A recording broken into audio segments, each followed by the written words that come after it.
멕시코의 그 한 청년이 이 불량 청소년들을 모아서 비보이 팀이라고 청소년들이 이제 그 추는 이제 춤 중에 하나인데요. 그 비보이 팀을 만들어서 세계 비보이 대회에서 2등을 한 것을 TV에서 본 적이 있습니다. 이 일을 시작한 이 멕시코 청년은 미국에서 마약을 하고 또 폭행을 해서 이제 추방을 당해서 자기 나라로 돌아온 겁니다. 이 청년이 자기 나라 돌아와서 이제 얼마 동안 이제 지내다가 자기처럼 방황하는 이제 불량 청소년들을 이제 보게 됩니다. 그러면서 그들을 좀 도와야겠다 이런 생각을 하게 됩니다. 그래서 자기가 잘 할 수 있는 이 비보이 춤을 이제 불량 청소년들을 모아서 가르쳤습니다. 이 청소년들은 이제 자기들을 인격적으로 대해주고 또 받아주니까 막 이제 모여드는 겁니다. 비보이가 이제 고난도의 춤인데 하면 할수록 재밌고 또 인정을 받으니까 이 청소년들은 이 마약과 폭력과 절도하는 것을 확 이제 안 하게 되는 겁니다.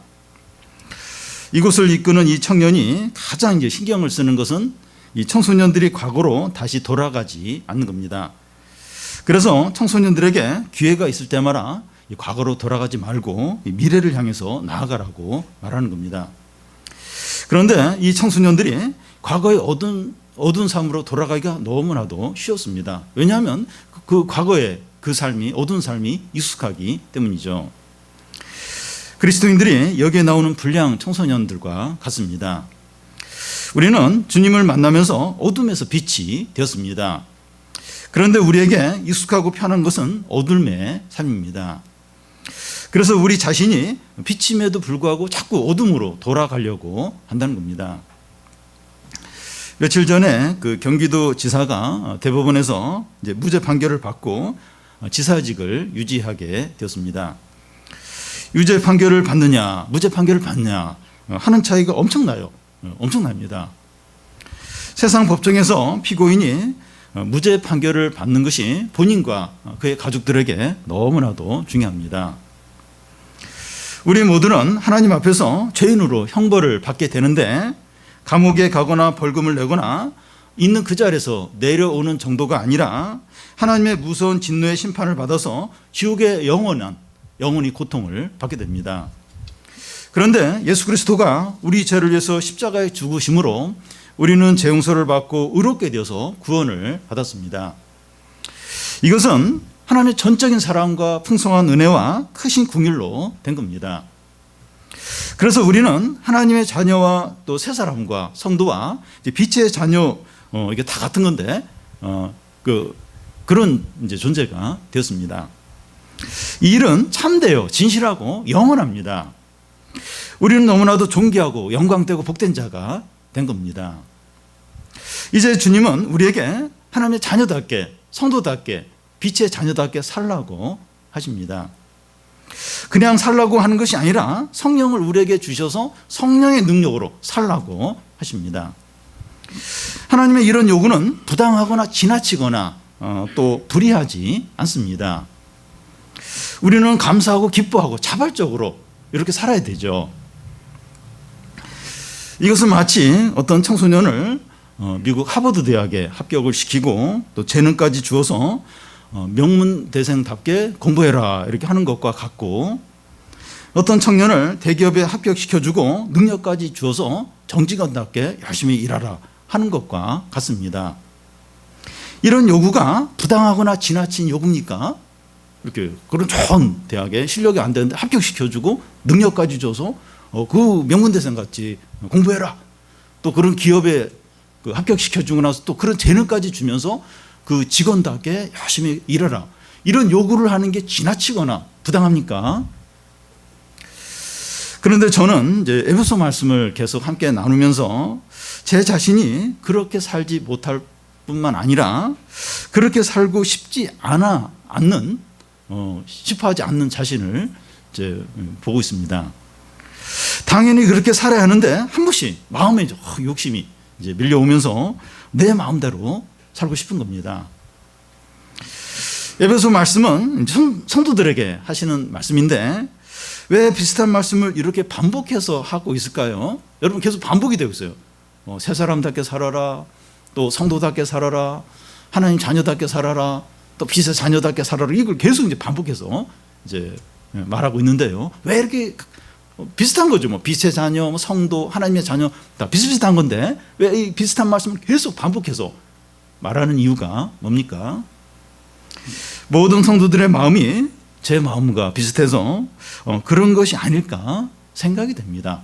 이게 옳은 건 아는데 그렇게 살고 싶은 마음이 이게 자꾸 안 드는 거예요. 그러니까 막 반복해서 이제 그렇게 살라고 이렇게 말씀하지 않나 생각됩니다. 한두 번 말해서는 안 되니까 반복해서 하나님의 자녀답게 살아라, 성도답게 살아라, 빛의 자녀답게 살아라, 새 사람답게 살아라 하는 거죠. 이렇게 살면 뭐 구원해 준다는 것이 아니라 구원 받았기 때문에 이렇게 살라는 겁니다. 이렇게 하나님의 크신 은혜와 사랑을 받을 수 있기 때문이 아니라 그런 사랑을 받았으니까, 은혜를 받았으니까 이렇게 살라는 거죠. 오늘 말씀에서는 그 주님을 기쁘시게 하는 것이 무엇인가 하는 것을 말하는데 열매 없는 어둠의 일에 참여하지 말라는 겁니다. 지금까지는 이제 개인적으로 이제 이렇게 살아야 된다, 이렇게 이런 뭐 성도답게 이렇게 살아야 된다, 이렇게 말씀을 했는데 오늘 말씀은 주위 사람들과의 관계에서 어떻게 살아야 되는가 이제 하는 것을 이제 말씀합니다. 주위에 있는 세상 사람들이 어둠에 속해 있다고 할 수 있어요. 어둠 가운데 다 이렇게 속해 있는데 이 어둠의 일에 참여하지 않을 뿐만 아니라 책망을 하라는 겁니다. 여기서 책망을 하라고 하는 것은 뭐 정죄하고 비난하라는 것이 아니라 이 복음의 빛을 비추라는 겁니다. 이 복음의 빛을 비추면 사람들이 빛이 된다는 거예요. 빛이. 우리가 이제 복음의 빛을 비추면 이 어둠에 속한 사람들이 빛이 된다는, 우리도 이제 빛이 되었는데 빛이 된다는 겁니다. 먼저 그 열매를 없는 어둠의 일입니다. 한국에 와 있는 탈북자들이 수만 명에 이르는데 그들이 한국에 정착하는데 어려움들 중에는 뭐 문화 충격이나 또 익숙하지 않은 용어 사용이나 또 편견이나 북한에서 배운 것을 한국에 사용할 수 없는 겁니다. 이 북한에서 의사였던 분이 한국에 와서 의사를 그대로 할 수가 없고 다시 의학 공부를 해야 한다고 합니다. 의학 용어가 많이 다르고 의학 수준 차이가 너무나 많이 나기 때문입니다. 어떤 면에서 북한에서 배우고 했던 일들이 한국에서는 아무 소용이 없다고도 할 수 있습니다. 이런 일이 이제 신앙의 세계에서도 일어나고 있는데 그리스도 밖에서 행했던 모든 일들이 열매 없는 헛된 일이라는 겁니다. 11절을 보면 너희는 열매 없는 어둠의 일에 참여하지 말고 도리어 책망하라. 신앙 안에 들어오기 전에 행했던 모든 일들이 열매 없는 어둠의 일이라는 겁니다. 예를 들어서 이제 아브라함의 경우에 그가 이제 75세 하나님께 부르심을 받았는데 성경에 보면 아브라함이 하나님의 부르심을 받은 75세 이유는 그가 믿음으로 이제 살았을 뿐만 아니라 실패한 것까지 자세히 기록을 하고 있습니다. 신앙에서 잘 걸어갈 때뿐만 아니라 넘어질 때도 의미가 있다는 겁니다. 아브라함이 뭐 애굽에 내려가고 갈 때마다 막 아내를 누이라고 여동생이라고 거짓말하는데 그걸 2번씩이나 해요. 그걸 다 성경에 기록을 해요. 그러니까 이 아브라함이 실패한 것까지 다 의미가 이제 있다는 겁니다. 그런데 아브라함이 하나님의 부르심을 받기 전인 75세 이전의 삶에 대해서는 성경에 거의 언급이 없습니다. 갈대 우르에서 그 우상 숭배하면서 지냈다, 이것만 간단하게 성경에 언급될 뿐입니다. 아브라함이 하나님의 부르심을 받기 전의 삶은 열매 없는 어둠의 삶이었다는 겁니다. 예를 하나 더 들면 이제 바울은 부활하신 예수님을 다메섹 도상에서 만나기 전까지 율법에 완벽했고 또 열심히 대단했고 흠이 없는 자였습니다. 그런데 그가 예수님을 만나기 전까지 한 일이 뭔가 하면 교회를 핍박하고 성도들을 박해하는 그런 삶을 살았습니다. 또 그는 예수님 만나기 전 자신의 모든 자랑과 의를 배설물로 여긴다고 말했습니다.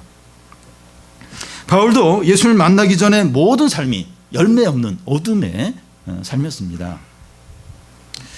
전에 이제 새가족을 한 어떤 분이 하는 얘기가 내가 예수님을 믿기 전에 했던 모든 일들이 죄였다는 겁니다.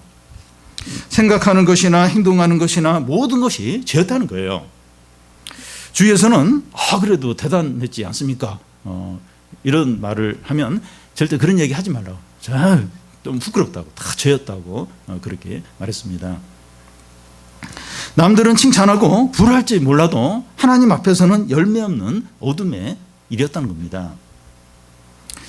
그런데 여기서 그 열매 없는 어둠의 일이라는 것은 예수님을 믿기 전에 뭐 지식이나 또 재능이나 재산이 다 쓸모없다는 의미는 아닙니다. 예를 들어 그 세리장 삭개오는 예수님을 만난 후에 자기의 재산의 반을 가난한 자들에게 나눠주겠다고 말했습니다. 예수님을 믿은 후에 자기 재산을 잘 사용하는 거예요. 그러니까 예수님 믿기 전에 모은 재산 다 소용없다. 그래서 다 버린다든지 그게 아니라 예수님 믿은 후에 그 재산, 예수님 믿기 전에 모아놓은 재산을 이렇게 잘 사용하는 거예요. 잘 사용하는 겁니다. 바울도 예수를 믿기 전에 가졌던 그 많은 지식을 예수를 믿은 후에 복음을 전하는데 잘 사용할 수 있었습니다. 그러니까 신약 성경에 보면 그 대부분의 서신들이 바울이 다 쓴 서신이에요. 예수를 믿기 전에 그 쌓았던 많은 지식을 예수를 믿은 후에 복음을 전하는데 잘 사용을 하는 거죠. 전 문화부 장관이었던 이어령 박사도 예수를 믿기 전에 가졌던 지식이 복음을 전하는데 잘 사용을 하고 있습니다. 어느 누구보다도 또 지식이 많으니까 잘 이렇게 복음을 이제 또 잘 전할 수 있는 거죠. 그래서 열매 없는 어둠의 일이라고 하는 것은 그 예수를 믿기 전에 추구하고 목표로 이루려고 했던 것을 말합니다. 예수 믿기 전에 뭐 지식이나 재산이나 이런 걸 이야기하는 것이 아니라 예수 믿기 전에 막 이루려고 했던 어떤 목표, 막 추구했던 그것을 이제 가리키는 거예요. 그게 이제 열매 없는 어둠의 일이라는 겁니다. 그러니까 예수 믿기 전에 막 욕심으로 살려고 막 이렇게 했던 그런 것들이 이제 열매 없는 어둠의 일이라는 겁니다. 예를 듣기 위해서 그 예를 이제 들겠는데요. 우리 사회에서는 각 세대별로 목표가 있습니다. 그 목표에 도달한 사람은 성공한 사람이고 도달하지 못한 사람은 실패한 사람으로 여깁니다. 10대에게는 대학 입시가 인생의 목표입니다. 좋은 대학이나 원하는 대학에 들어가면 성공한 것이고 그러지 못하면 실패한 겁니다. 20대나 30대는 이제 취업과 결혼인데요. 이 연봉이 많고 안정된 직장에 들어가면 성공한 것이고 결혼까지 하면 최고로 이제 성공을 한 겁니다. 40대는 자녀 교육과 내 집 마련인데요. 자녀들이 공부를 잘하고 집을 사면 성공을 한 겁니다. 50대는 자녀 결혼과 노후 이제 준비입니다. 자녀들을 잘 결혼시키고 노후 준비를 잘 해놓으면 성공한 거예요. 60대는 이 건강하고 또 퇴직 후에 할 수 있는 새로운 일이 이제 그런 일을 찾으면 성공한 겁니다. 사람들은 좋은 직장에 들어가고 자녀를 좋은 대학에 합격시키고 또 자기 집을 사고 노후 준비를 잘하면 그것을 이제 열매로 여기면서 기뻐합니다. 만나면 주로 그 얘기예요. 가족들, 친척들 모이면 또 이렇게 동창회하면 친구들 모이면 이제 그 얘기합니다. 그 얘기. 얼마나 이런 걸 이뤘는가. 그 얘기를 빼면 할 얘기 없어요. 할 얘기. 그 주로 1시간이고 2시간이고 계속 그 얘기만 계속해서 하게 됩니다. 그런데 그 이상은 없어요. 그거 얘기 빼면 없습니다. 그 이상은 없습니다. 그러나 하나님께서 사람을 창조하신 목적은 이런 열매들을 맺도록 하기 위해서가 아닙니다. 하나님께서 자기 형상으로 사람을 이제 창조하셨는데 이 세상적이고 물질적인 성공으로 만족하며 살기 위해서가 아닙니다. 하나님은 이 사람이 하나님을 섬기고 세상 만물을 다스리도록 창조하셨는데 사람이 피조물을 섬기고 그것을 목적으로 살면 안 되는 겁니다. 그러니까 하나님이 그 자기 형상으로 사람을 창조하고 또 죄에서 구원하고 그러면서 이 세상을 다스리도록 믿음으로 이 모든 걸 이렇게 사용하도록 그렇게 하셨는데 사람이 피조물을 섬기는 거예요. 피조물을 섬긴다는 건 앞에 예로 든 그 목적을 위해서 사는 거예요. 뭐 대학 입시든지 취업이든지 아파트 장만이든지 또 뭐 그런 목적으로 사는 게 피조물을 섬기는 거죠. 피조물을 섬기는 거예요. 그러니까 하나님만 섬기도록 이렇게 창조하시고 죄에서 구원했는데 그런 것을 그냥 섬기도록 그것만을 목적으로 이제 살려고 한다는 겁니다. 이제 그러면 안 되는 거죠. 그러면 안 되는 겁니다. 이런 삶은 어떤 면에서 짐승 수준의 삶이고 열매 없는 어둠의 일인 것입니다. 대부분의 사람들이 무엇으로 기뻐하며 살아가고 있습니까? 세상 재미와 쾌락입니다. 유튜브나 게임이나 웹툰이나 TV 드라마나 영화나 스포츠나 음악이나 맛집을 찾아다니면서 맛있는 거 먹거나 아니면 집에서 맛있는 걸 해먹거나 또 쇼핑을 하거나 취미생활이나 돈 버는 것이나 차를 바꾸거나 집을 꾸미는 재미로 삽니다. 물론 우리가 이런 것들로 이제 기뻐하는 게 죄가 아닙니다. 우리도 얼마든지 이런 걸 하면서 즐거워할 수 있습니다. 문제는 이런 기쁨에 진정한 기쁨이 없는 거예요.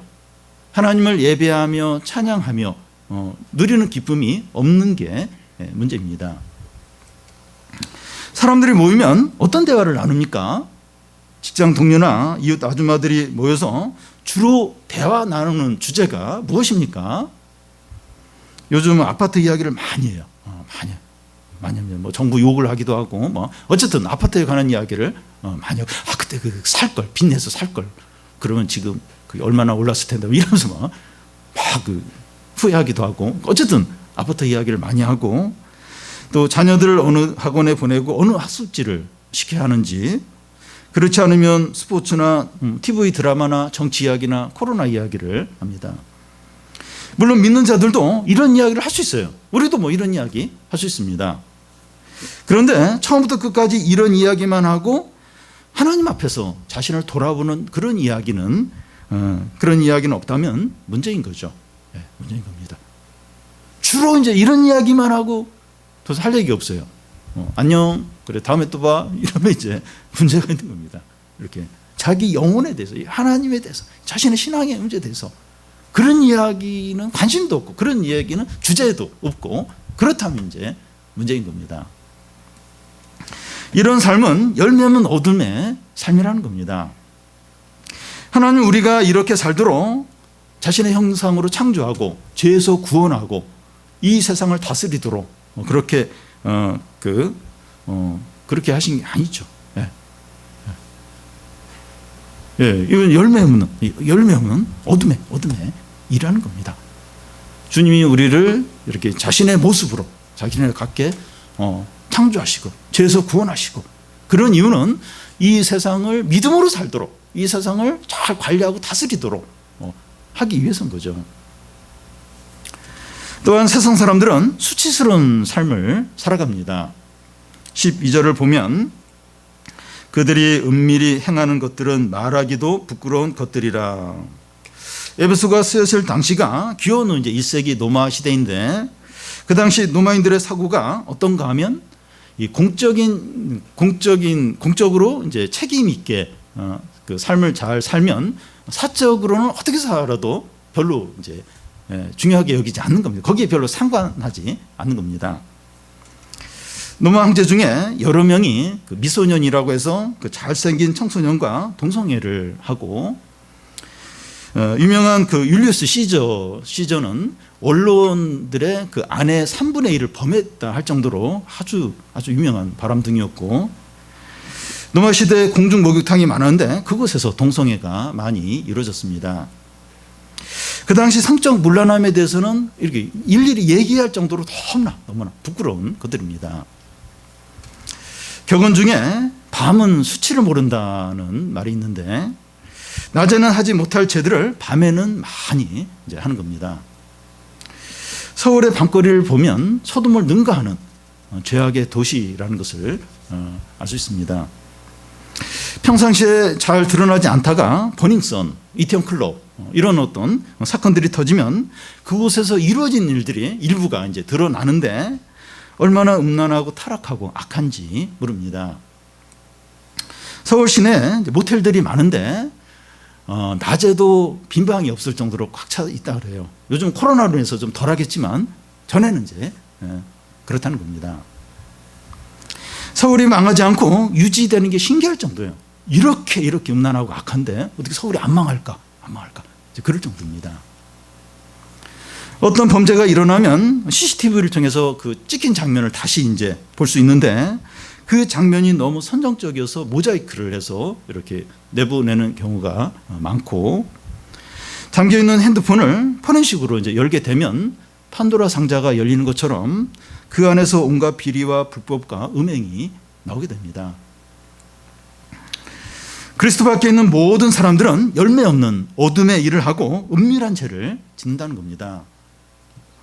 왜냐하면 사람들은 빛보다 어둠을 더 좋아하기 때문입니다. 요한복음 3장 20절에 보면 악을 행하는 자마다 빛을 미워하고 빛으로 오지 아니하나니 이는 그 행위가 드러날까 함이라. 사람들은 정직하고 진실한 이야기를 부담스러워합니다. 진실한 말보다는 농담이나 말장난하는 걸 좋아합니다. 그러니까 이렇게 사람이 진지하지 못하고 막 농담하고 말장난하면 그걸 막 싫어해야 되는데 오히려 그걸 좋아해요. 이렇게 진실한 진리 이런 걸 싫어합니다. 사람들은 세상 이야기나 남 이야기 하는 건 많이 하지만 자기에 대해서는 정직하게 이야기를 하지 않습니다. 왜냐하면 열매 없는 어둠의 일을 하기 때문에 그렇습니다. 그러니까 자기 이야기를 하면 정직하면 그게 드러나니까 자기 이야기를 안 하는 겁니다. 다음은 참여하지 말고 책망을 하라는 겁니다. 11절을 다시 보면 너희는 열매 없는 어둠의 일을 참여하지 말고 도리어 책망하라. 우리가 사는 세상은 하나님을 떠났어요. 이 세상은 하나님을 떠났고 사람들은 아무렇지도 않게 죄와 불의를 행합니다. 우리는 그들과 더불어 살아가고 있어요. 이 세상 사람들은 다 이렇게 하나님 없이 이제 죄 가운데 사는데 우리는 이제 그들과 이제 더불어 지금 살아가고 있습니다. 그래서 성도가 옳지 않고 악한 일을 참여하지 않으므로 주위 사람들에게 영향을 주게 됩니다. 그런 일이 뭐 안건으로 올라와서 투표를 이제 해야 할 때 반대표를 하는 겁니다. 회의에서 회의를 하는데 어떤 제안이 나왔는데 불법이고 죄짓는 그런 제안일 때 침묵을 지키거나 거기서 나오는 겁니다. 어둠의 일에 참여하지 않는 겁니다. 그런데 문제는 이 직장에서나 친구들 사이에서나 학부모들 모임에서나 또 친척들이 모였을 때 거기서 나오는 대화들과 결정들이 죄짓는 일인 경우가 많습니다. 그러면 오늘 말씀에서 이 그들의 일에 참여하지 말라고 했는데 또 앞에 이 7절에 보면 그들과 함께 하는 자가 되지 말라고 하였으니까 앞으로 이제 불신자도 만나지 않아야 하는가 이제 하는 겁니다. 일단 불신자들이면 대화도 하지 말고 식사도 같이 하지 말고 또 일도 같이 하지 말라는 건가 하는 생각이 들 수 있습니다. 만약에 성경이 이런 의미라면 그렇지 않은 지구를 떠나야 돼요. 다른 행성을 찾아봐야 되고 또 산속에 들어가서 신앙촌을 만들어서 살아야 될지 모릅니다. 돈을 모아가지고 아파트 한 동을 사서 거기서만 이제 이렇게 주기쁜 동 이렇게 해가지고 거기서 뭐 그렇게 이제 살아야 할지 모릅니다. 이것을 이제 수도원주의라고 하는데 이 수도원주의는 비성경적입니다. 주님 우리에게 너희는 세상의 빛이라고 했습니다. 그러니까 세상을 떠나면 안 돼요. 이 불신자들과 함께 살아야 됩니다. 그러면 여기서 그들과 교제하지 말고 참여하지 말라 하는데 그 의미가 뭡니까? 어둠의 일에 참여하지 말라는 겁니다. 우리는 불신자들과 얼마든지 같은 직장에서 일을 해야 하고 학부모들과 만나서 식사도 하고 이웃들과 잘 지내야 합니다. 그렇지만 그들이 이제 죄를 도모하거나 불의를 행하려고 할 때 그 일에는 참여하지 말라는 겁니다. 왕따를 당하고 불이익을 당하더라도 참여하지 말라는 겁니다. 근데 이게 말은 쉬울 수 있어도 실제로는 이게 어려워요. 절대로 쉽지 않습니다. 우리도 같이 어울리고 싶어요. 친하게 지내고 싶고 인정받고 싶은데 이런 일로 왕따를 당하고 불이익을 당한다는 것은 결코 쉽지 않습니다. 직장에서 나도 인정받고 싶고 또 나도 이제 승진하고 싶고 윗사람에게 잘 보고 싶은데 이게 불의하고 이건 뭐 또 불법이고 또 죄고 그래서 내가 다 거기 참여 안 하고 그 모임에 안 가고 찍히는 거죠. 찍히고 뭐 회사가 어려우면 제일 먼저 잘릴 수도 있어요. 이게 말보다 쉽지가 않습니다. 왕따를 당하고 불이익을 당하겠다, 이게 절대로 쉽지는 않습니다. 우리는 우리의 이기심이나 또 내 스타일이나 또 욕심 때문에 주위 사람들과의 관계에서 비협조적이 되면 안 됩니다. 근데 내가 안 그러고 싶은 거예요. 나랑 잘 안 맞아요. 그리고 내가 하고 싶은 그런 게 있어서 이렇게 사람들이 이렇게 같이 뭐 하자고 하는데 거기서 빠지고 그렇게 이제 하면 안 된다는 거예요. 그런 이유 때문에 이렇게 하나 되려고 하는 걸 막 이렇게 막 거부하고 그렇게 하면 이제 안 되죠. 할 수 있으면 같이 마음을 같이 하려고 하고 잘 지내려고 해야 합니다. 근데 우리가 이 동참하지 않는 이유는 죄와 불의 같은 어둠의 일을 거부하는 거죠.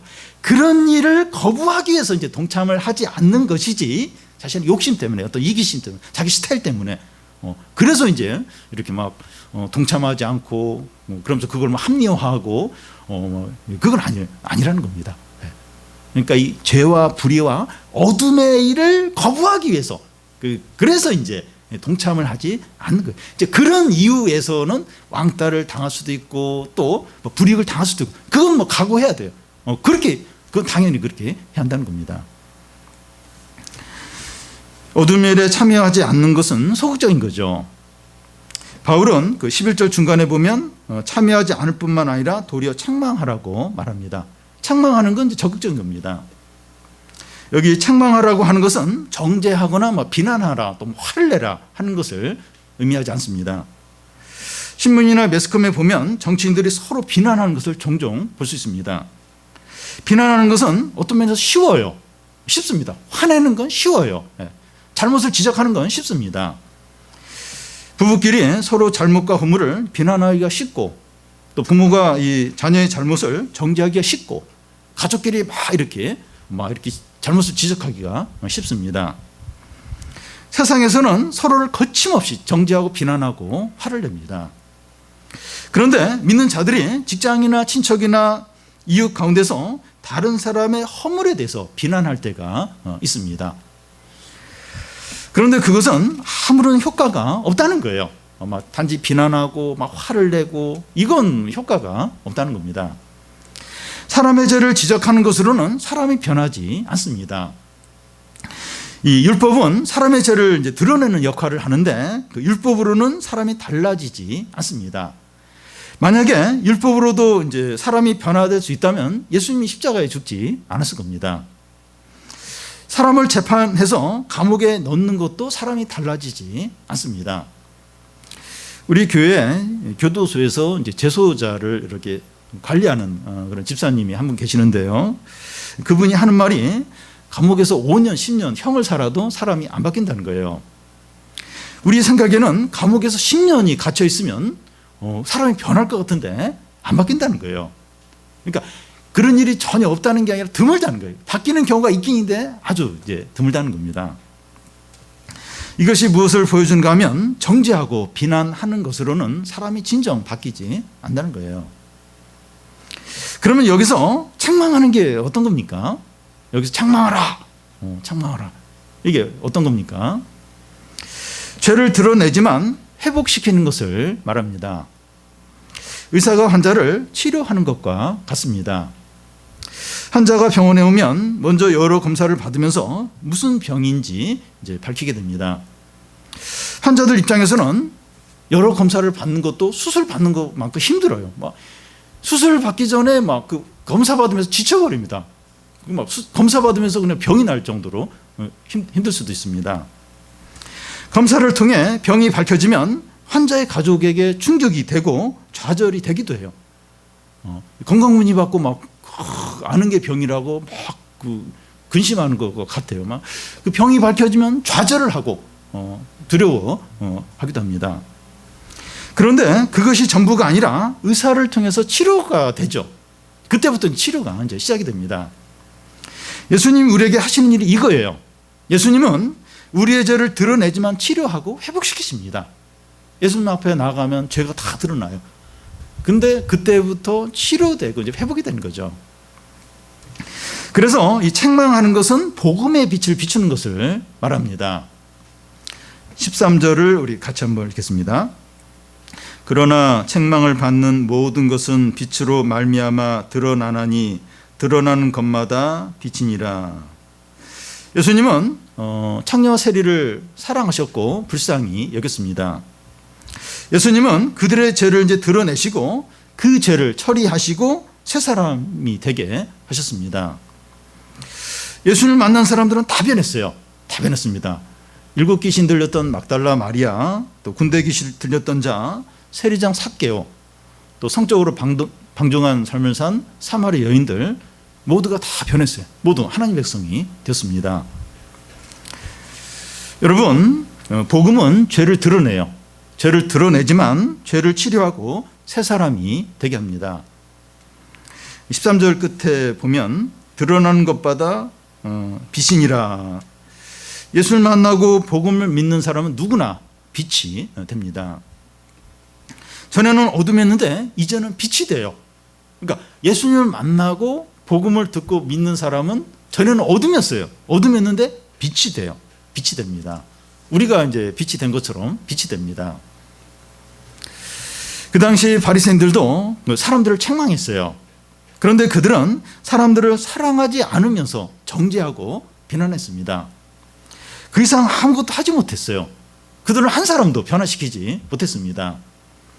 오히려 그들은 천국의 문을 막고 그들을 자기보다도 더 악한 지옥의 자식이 되게 했습니다. 여러분, 우리는 그 어둠의 일에 참여하지 않아야 할 뿐만 아니라 책망을 해야 됩니다. 책망을 해야 돼요. 동참하지 않아야 되고, 그리고 거기에 대해서 분명히 거부를 하고 책망을 해야 됩니다. 가족 안에서나 직장 안에서나 이웃 안에서나 또 교우들 안에서 정죄하고 비난하는 것만으로는 안 됩니다. 그것만은 안 돼요. 그렇게 하는 것은 쉬운 일이죠. 아주 쉬운 일입니다. 책망하는 건 쉬운 일입니다. 우리는 다른 사람을 사랑해야 되고 불쌍히 여겨야 됩니다. 복음의 빛을 비춤으로 책망을 하는 겁니다. 이게 책망을 하는데 복음의 빛을 비춤으로 책망을 하는 겁니다. 이게 어떻게 하는 겁니까? 어떻게 이 복음의 빛을 비추며 책망합니까? 우리가 하나님께 받은 은혜와 사랑으로 다른 사람을 대하는 겁니다. 여러분, 복음은 죄를 드러내지만 은혜와 사랑으로 용서하고 살립니다. 복음은 진단과 치료를 같이 하기 때문에 복음의 빛을 비추면 사람들이 죄인으로 드러나지만 회복되고 살아납니다. 예수님은 그 막 창녀 세리들 막 쓰다듬으면서 잘했어. 넌 아무 문제 없어. 그렇게 하지 않았습니다. 복음은 죄인들에게 괜찮아. 그래서 다 덮어주고 그렇게 하지 않습니다. 다 드러내요. 다 죄를 드러내. 근데 치료를 회복을 하고 새 사람으로 만드는 겁니다. 여러분, 우리는 전에 그 어둠이었지만 복음을 통해서 빛이 되었습니다. 이제는 우리를 통해서 다른 사람이 빛이 되도록 하는 겁니다. 우리의 말과 삶과 사랑을 통해서입니다. 우리는 말만 잘하는 신자가 되면 안 되고 빛으로 행동을 해야 합니다. 우리는 예수님처럼 죄인들을 사랑하고 불쌍히 여겨야 됩니다. 저도 그랬고 우리가 좀 자녀 양육을 하면서 이렇게 좀 실패한 이유가 이게 화를 이제 많이 낸 겁니다. 물론 부모는 이제 신앙적인 바른 걸 요구를 해요. 근데 안 따르는 거예요. 자꾸 이렇게 반항을 하는 겁니다. 그래서 이제 인내하면서 사랑으로 기도하면서 해야 되는데 그 부모도 인간인지라 또 약하고 이러니까 화를 내는 거예요. 책망을 하는 겁니다. 그럼 이제 애도 이제 자녀도 마음이 상해버리고 그러니까 참 이렇게 이 사랑과 은혜로 이렇게 인내하면서 그러면서 이렇게 바르게 가르치고 인도하는 그걸 이제 해야 되죠. 우리 가족들과 친구들과 직장 동료들이 우리를 통해서 빛이 되게 하는 겁니다. 나도 어둠이었어요. 우리도 어둠이었어요. 그런데 예수님 믿고 또 이렇게 주님의 은혜와 또 주위의 어떤 성도들의 사랑으로 인해서 빛이 돼, 빛이. 우리도 이제 그 나를 통해서, 우리를 통해서 다른 사람, 어둠에 속한 사람들이 빛이 되게 하는 겁니다. 내가 은혜와 사랑으로 이렇게 빛이 된 것처럼 우리도 다른 사람에게 은혜와 사랑을 베풀어서 이렇게 빛이 되도록 하는 겁니다. 하나님이 우리를 바로 천국에 데려가지 않고 이 땅에 두신 이유는 우리를 통해서 주위 사람들이 빛이 되게 하기 위해서입니다. 우리가 왜 하루를 왜 사는가? 왜 밥을 먹고 오늘 왜 하나님이 나에게 생명을 주셨을까? 또 집을 주시고 또 먹을 걸 주시고 돈을 주신 이유가 무엇일까? 내가 이렇게 하루를 사는데 그 의미가 뭘까? 돈을 더 벌고 더 이 세상을 즐기고 더 인기를 얻고 내가 원하는 어떤 그 세상적인 걸 추구하고 그걸 위해서일까?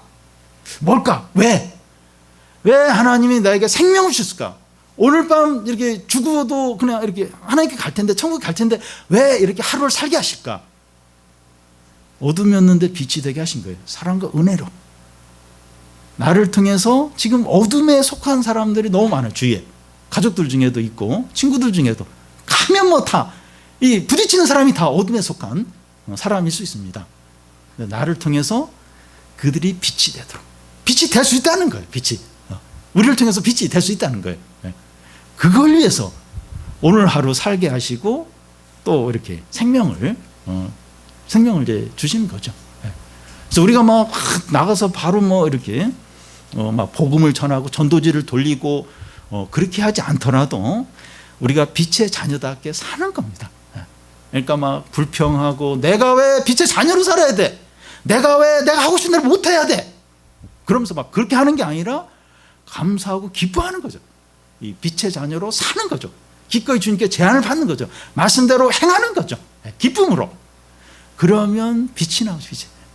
그럼 자연스럽게 다른 사람을 사랑하고 은혜를 베풀게 되죠. 은혜로 대하게 되죠.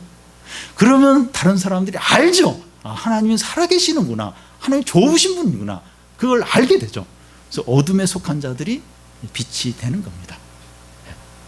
그래서 그들 위해서 직접 이렇게 찾아가고 그렇게 못하더라도 기도를 하는 거죠. 이 어둠에 속한 사람들, 빛이 돼야 될 사람들 위해서 기도를 하는 거죠. 코로나가 전 세계 가운데 퍼져서 패닉 상태에 빠져 있고 중국은 온 도시가 물에 잠길 정도로 엄청나게 홍수로 고생을 합니다. 우리나라도 이 부산 쪽에 좀 이렇게 홍수가 나서 어려움을 겪었는데 그래도 코로나로부터 훨씬 나아요. 훨씬 낫고 홍수도 그렇게 심하게 나지 않았습니다.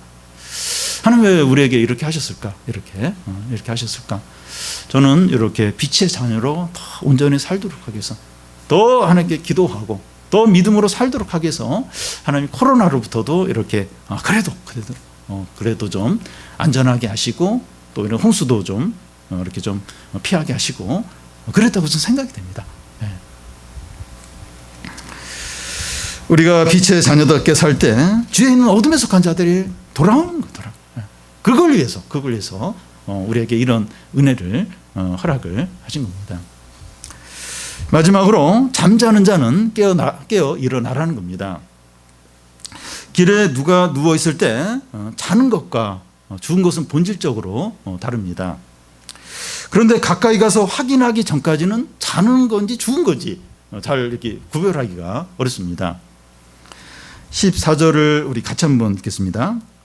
그러므로 이르기를 잠자는 자여 깨어서 죽은 자들 가운데서 일어나라. 그리스도께서 너에게 비추시리라 하셨느니라. 우리는 이제 이렇게 시간이 지나면서 믿음도 약해지고 또 은혜도 사라지고 영적으로 잠들기가 쉽습니다. 그러니까 누구든지 이렇게 시간이 지나면서 은혜도 사라지고 믿음도 약해지고 영적으로 이렇게 잠들기가 얼마나 쉬운지 모릅니다. 우리가 자주 회개하고 새로워지고 갱신되지 않으면 그렇게 돼요. 영적인 잠에 다 이렇게 빠지게 됩니다. 여기서 이제 잠자는 자는 이제 성도들을 가리키고 죽은 자는 불신자를 가리킵니다. 이 성도가 침체되어 이 불신앙과 욕심 가운데 살 때가 있습니다. 우리가 열매 없는 어둠의 일에 일시적이나마 참여할 때가 있습니다. 우리가 그럴 때 영적으로 자는 거예요. 영적으로 자는 겁니다. 불신자들과 비슷하게 돼요. 비슷하게. 그러니까 이 열매 없는 어둠의 일에 참여, 영적으로 자면서 이게 어느 순간인가 불신자 같이 됩니다. 그러니까 교회도 나가고 봉사도 하고 성경 읽기도 함에도 불구하고 영적인 잠에 빠져서 불신자와 차이가 없는 그런 상태에 이제 빠질 수 있습니다. 우리가 그렇게 되기가 얼마나 쉬운지 모릅니다. 교회 안에 이런 상태에 있는 성도들이 많이 있습니다. 그러니까 겉으로는 구분이 안 돼, 구분이 안 되는데 이런 성도들이 많이 있습니다. 영적으로 잠들어서 불신자 같은 성도들이 많이 있습니다. 이 잠자는 자는 깨어서 죽은 자들 가운데서 일어나라는 겁니다. 마치 죽은 자처럼 누워 있다는 거예요. 누워 있지 말라는 겁니다. 성도들 곧 오늘 우리들에게 하시는 말씀입니다. 잠자는 자여 깨어서 죽은 자들 가운데서 일어나라는 겁니다. 계속 죽은 자처럼 그렇게 있지 말라는 거예요. 14절 끝에 보면 그리스도께서 너희에게 비추신다 하는데 아침에 해가 떠오르면 햇빛이 방 안으로 이제 들어오게 되죠. 그러면 이제 이렇게 더 이상 자기가 어려워요. 그럼에도 불구하고 뭐 이불 뒤집어 쓰고 머리 씌고 뭐 더 자는 경우도 있는데 햇빛이 환하게 비치면 깊이 못 잡니다. 이제 일어나야 돼요. 어떤 초등학생이 아침에 학교를 가는데 눈을 감고 이제 걷고 있어요. 잠에서 안 깬 거예요. 안 깬 가운데 학교는 가야 되니까 눈 감고 가고 있는 겁니다. 예배 시간에 이제 말씀을 들을 때 눈을 뜨고 잠에서 깨어나야 합니다. 근데 반대로 이제 멀쩡하다가 예배가 시작이 되면 눈이 감기면서 잠이 쏟아지고 괜찮다가 성경을 펴면 하품이 나오면서 졸음이 이제 밀려올 때가 있습니다. 하나님의 말씀은 강력한 빛이죠. 빛입니다. 하나님의 말씀을 들을 때나 읽을 때 말씀의 빛이 비추는 겁니다. 환하게 비추는 거죠. 영적으로 졸리면서 잠들어 이제 불신자처럼 되기가 너무나 쉬워요. 이렇게 영적으로 졸린 거예요. 영적으로 졸리면서 그냥 잠드는 거예요. 잠들면서 불신자가 되기가 얼마나 쉬운지 모릅니다. 졸음이 오고 잠이 오는 것처럼 이렇게 되기가 너무나 쉬워요. 졸리잖아요. 우리 뭐 운전을 많이 하거나 이제 밤이 되면 졸리잖아요. 졸리고 잠자고 싶은 것처럼 영적으로 그러기가 얼마나 쉬운지 모릅니다. 어떻게 해야 됩니까? 어떻게 해야 돼요? 우리 자꾸 이제 영적인 잠에 빠지게 되고 또 이렇게 자꾸 잠들려고 하는데 잠자는 자가 되려고 하는데 이거 어떻게 해야 됩니까? 어떻게 해야 됩니까? 복음의 빛이 비출 때 어둠에서 일어나라는 겁니다. 이렇게 말씀이 들릴 때 말씀이 들리고 말씀을 읽을 때 일어나는 겁니다. 이미 의의 태양이 하늘에 높이 터서 온 세상을 비추고 있습니다. 지금이 그런 시대죠. 지금 우리가 사는 이 시대는 진리가 대낮처럼 밝은 시대입니다. 그러니까 아침에 특히 남양인 집은 햇빛이 그냥 집안에 확 들어오면 그 햇빛 때문에 못 자요. 잠을 못 자요. 자도 선잠 자고 빨리 일어나야 되는데 그와 같이 지금은 의의 태양이 떠서 대낮이에요. 대낮입니다. 그리스도가 하나님의 우편에 앉으셔서 온 세상을 다스리시고 성령이 부어진 시대이고 부흥의 시대입니다. 그런데 우리가 죽은 자처럼 잠을 자고 있으면 안 돼요. 죽은 자처럼 잠을 자고 있으면 안 됩니다.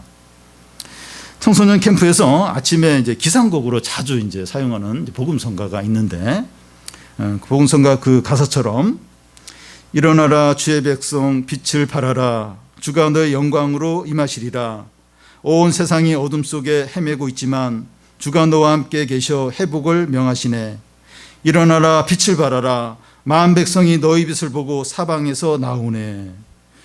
예수님이 참 빛이고 또 우리는 예수님 통해서 빛이 되었습니다.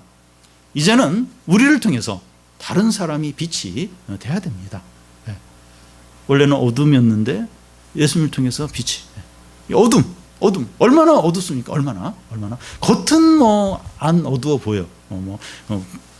불도 켜져 있고 사람들 이렇게 옷도 잘 입고 이렇게 겉으로 볼 때는 그래요. 근데 뒤집어 보면 어둠이 가득합니다. 하나님이 우리를 이제 빛이 되게 하셨는데, 이제는 우리를 통해서 이 어둠에 있는 사람들이 빛이 돼야 됩니다.